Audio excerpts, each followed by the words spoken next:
ये जो नियम बनाए गए हैं एक्सीडेंट को देखते हुए, इससे आप कितना सहमत हैं?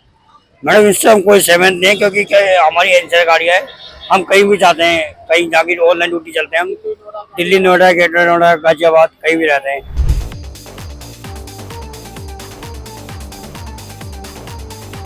क्या लगता है आपको, क्या करना चाहिए उन्हें? ये जो जैसे चल रहा है वैसे ही चलेगा, क्योंकि ऐसे कैसे होगा? मुझे दे दिया जाए 16 वाला रोड और मैंने मुझे जाना है दिल्ली, तो मैं कहाँ से जाऊंगा?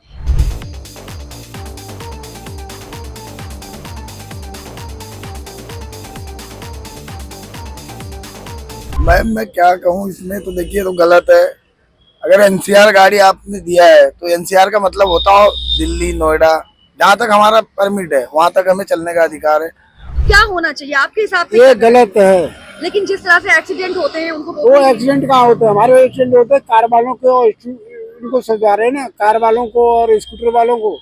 यातायात माह के चलते आज कमिश्नर ऑफिस 108 में यातायात माह का कार्यक्रम आयोजित किया गया, जिसमें प्रदूषण को बचाने के लिए और सबसे ज्यादा एक्सीडेंट को बचाने के लिए कुछ नियम बनाए गए। इन नियमों के तहत आज ऑटो को जो है टारगेट किया गया, ऑटो चालकों को वहां बुलाया गया और उनके ऑटो पर कुछ नंबर डाले गए, जिस नंबर के अकॉर्डिंग उनको उनके रूट बांटे गए कि वो ऑटो जो है अलग अलग रूट पे चलेंगे और जो नंबर उनको रूट के अकॉर्डिंग दिए गए उस रूट के अलावा वो ऑटो और कहीं नहीं जा सकते। लेकिन इस नियम के चलते ऑटो वाले जो चालक हैं, जो ऑटो चालक हैं हमारे, वो कमिश्नर के इन बनाए गए नियमों से कितना सहमत हैं, ये जानने के लिए आज हम ऑटो चालकों के बीच मौजूद हैं और इनसे ही पूछ लेते हैं। तो भैया, जो नियम बनाए गए हैं, ऑटो में नंबर डाले गए हैं अलग अलग कि जैसे 101 नंबर वाला ऑटो जो है वो बॉटनिकल गार्डन जाएगा, 100 नंबर वाला जो है वो सेक्टर 12 जाएगा। तो ये जो नियम बनाए गए हैं एक्सीडेंट को देखते हुए, इससे आप कितना सहमत है? मैडम इससे हम कोई सहमत नहीं है, क्योंकि क्या हमारी एनसीआर गाड़ियाँ है। हम कहीं भी जाते हैं, कहीं जाके ऑनलाइन ड्यूटी चलते हैं हम। दिल्ली, नोएडा, ग्रेटर नोएडा, गाजियाबाद, कहीं भी रहते हैं। एक रूट निर्धारित नहीं है हम लोगों का। आप क्या कहेंगे भैया? नहीं, हम भी यही कह रहे हैं जो इन्होंने कहा। क्या होना चाहिए आपके हिसाब से? ये गलत है। लेकिन जिस तरह से एक्सीडेंट होते हैं उनको वो एक्सीडेंट कहाँ होते हैं? हमारे एक्सीडेंट होते हैं कार वालों को, इनको सजा रहे हैं ना, कार वालों को और स्कूटर वालों को। हमारा तो एक्सीडेंट नहीं होता, वो पीछे से मारेंगे, आगे से मारेंगे, ये गलत नियम है। आप क्या कहेंगे भैया इस पे? मैं तो मना ही कर रहा हूँ, ये वाला पे कौन सहमत होगा? आप बताओ। क्या लगता है आपको, क्या करना चाहिए उन्हें? ये जो जैसे चल रहा है वैसे ही चलेगा, क्योंकि ऐसे कैसे होगा? मुझे दे दिया जाए 16 वाला रोड और मैंने मुझे जाना है दिल्ली, तो मैं कहाँ से जाऊंगा? मैं कौन से, मैं तो जिस रूट से मुझे सही लगेगा ना उसी रूट से जाऊंगा ना। क्या कह रहे थे भैया, आप बताइए। क्या कह रहे हैं, एनसीआर गाड़ी है तो वो एनसीआर में तो हर जगह ही जाएगी। जो तो है ना कि अब एक रूट चला दे तो एनसीआर एक रूट चलाए, फिर एनसीआर मतलब ही क्या रह गया? तो आपको क्या लगता है कमिश्नर को किस तरह से इन दुर्घटनाओं को रोकने का जो है नियम बनाना चाहिए? इसके लिए पुलिस को पूरी कार्रवाई करनी चाहिए। क्या कहते हैं, जो जिसके कागजात पूरे नहीं है उस गाड़ी को सीज करे। जो गलत चल रहा है उसको क्या कहते हैं नियम को फॉलो करवाए। बैटरी रिक्शा देखो रोड पे वो है सारे, वो उनके ऊपर, उनके लिए बंद करो ना। बिना नंबर के पहले से उठा के गाड़ी दे दी है बिना नंबर की, अब उन्हें बंद कर रहे हो, वो घूम रहे हैं तो वो इधर उधर भगाते हैं, उनके लिए उठा के बंद करो। सबसे ज्यादा जाम है वो है क्या कहते हैं, ई रिक्शा वालों का जाम है।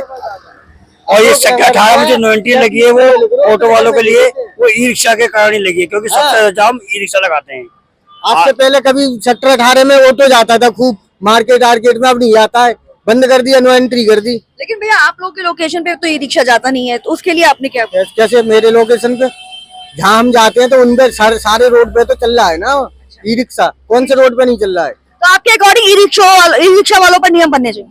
ई रिक्शा वालों पे मैं ये नहीं कह रहा नियम दोनों पे बनना चाहिए, ऑटो पे भी और ई रिक्शा पे भी। जो जिसके पास कागजात हैं वो अपने चले, जिसके पास नहीं उसको सीज करा था, सीधी सी बात है। बंद करा जाए गाड़ी जिसकी। भैया आप क्या कहेंगे इस नियम पे? मैं क्या कहूँ इसमें, तो देखिए तो गलत है।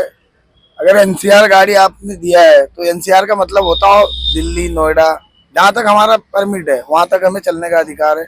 और दूसरी बात में सबसे ज्यादा कार्रवाई करना चाहिए रॉन्ग साइड चलने वाले को और ओवर स्पीड। मुझे दो चीजों से मैं कहना चाहता हूँ कि रॉन्ग साइड और ओवर स्पीड पे अगर लगाम लगाएंगे तो एक्सीडेंट में बहुत कमियां आएंगी। इससे बहुत ज्यादा एक्सीडेंट होते हैं। कभी क्या हम अपनी लाइन में चल रहे, पीछे से बंदा इतना स्पीड में आता है, आदमी गाड़ी कंट्रोल करने के चक्कर में कहीं ना कहीं प्रॉब्लम में आ जाता है। तो ये चीजें, दो चीजों पर कार्रवाई करें तो एक्सीडेंट अपने आप कम हो जाएंगे। बाकी तो देखो, कमाना खाना हर किसी को है, ठीक है, चाहे रिक्शे वाले हो चाहे ऑटो वाले हो। तो देखिए हमने यहाँ पर जो है ऑटो चालकों से बात की और जिस तरह से कमिश्नर ऑफिस में कमिश्नर मैम ने जो नियम बनाए हैं उन नियमों से कहीं ना कहीं ऑटो चालक जो है वो सहमत नजर नहीं आए। उनका कहना है कि इस तरह के नियम बनाने से उनकी रोजी रोटी पर असर पड़ेगा। और रही बात, अगर एक्सीडेंट रोकना चाहते हैं, कंट्रोल करना चाहते हैं, तो रॉन्ग साइड जो गाड़ियां चलती हैं उन पर लगाम लगाई जाए, शराब पीकर गाड़ी चलाने वाले पर लगाम लगाई जाए और बहुत सारे ऐसे नियम है जो नियमों को तोड़ते हैं उन पर लगाम लगाई जाए। बाकी इस नियम को बनाते हुए जो है कमिश्नर लक्ष्मी सिंह ने क्या कहा ये भी हम आपको दिखाते हैं। बाकी बने रहिए हमारे साथ क्योंकि खबर के हर चौराहे पर पोस्टमैन मौजूद है सत्य के संदेश के साथ। जय हिंद, जय भारत। डायरेक्टरेट और डीजीपी साहब के निर्देशन में इस वक्त नवंबर माह में हमारा यातायात माह का संचालन किया जा रहा है, जिसके अंतर्गत तरह तरह के गतिविधियां और कैंपेन्स हमारे लगातार चल रहे हैं।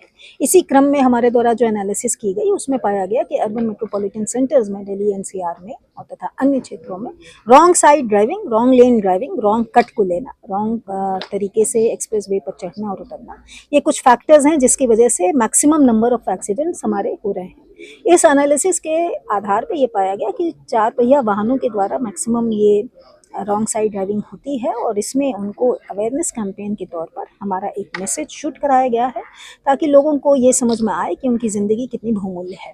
इस अवेयरनेस कैंपेन का जो टाइटल है वो बी सेल्फिश है। हम जनता से अपील करते हैं कि जब वो सड़क पर चलें तो कुछ सेकंड्स के लिए जब वो रॉन्ग लेन लेने के लिए टेम्प्ट हों, उससे प्रभावित हों, तो कृपया किसी के बारे में ना सोचें, अपने बारे में सोचें, अपने अपनों के बारे में सोचें और उन सेकंड्स के लिए रॉन्ग साइड ड्राइविंग करना छोड़ दें। ये हमारी डेली आदत में शुमार है और आशा करते हैं कि इस अवेयरनेस कैंपेन के प्रभाव से हम अपनी इस आदत को भी सुधारने में सफल होंगे।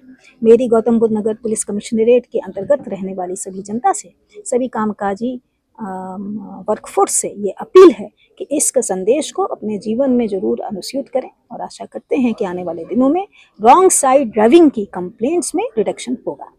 मैडम, ये रॉन्ग साइड यू टर्न बने हैं, इसके कारण ज्यादातर लोग रॉन्ग साइड है। क्या कोई स्टडी किया गया यू टर्न जो बनाए गए? जी हाँ, जितने भी हमारे पास 1 वर्ष के डेटा उपलब्ध हैं जिसमें छोटे बड़े सीरियस पेटी एक्सीडेंट्स हुए हैं उन सब की एनालिसिस की गई है और एनालिसिस के उपरांत ही हम लोगों ने ये पाया है कि एक चौराहे को पार करने में जितना भी सेकंड लगता है, 24 सेकंड लगता है मैक्सिमम, उसमें उस छोटे से सेकंड के पीरियड को 12 सेकंड लगता है आपको सही कट पकड़ने में और उससे ज़्यादा लगता है रॉन्ग कट में जाने के लिए।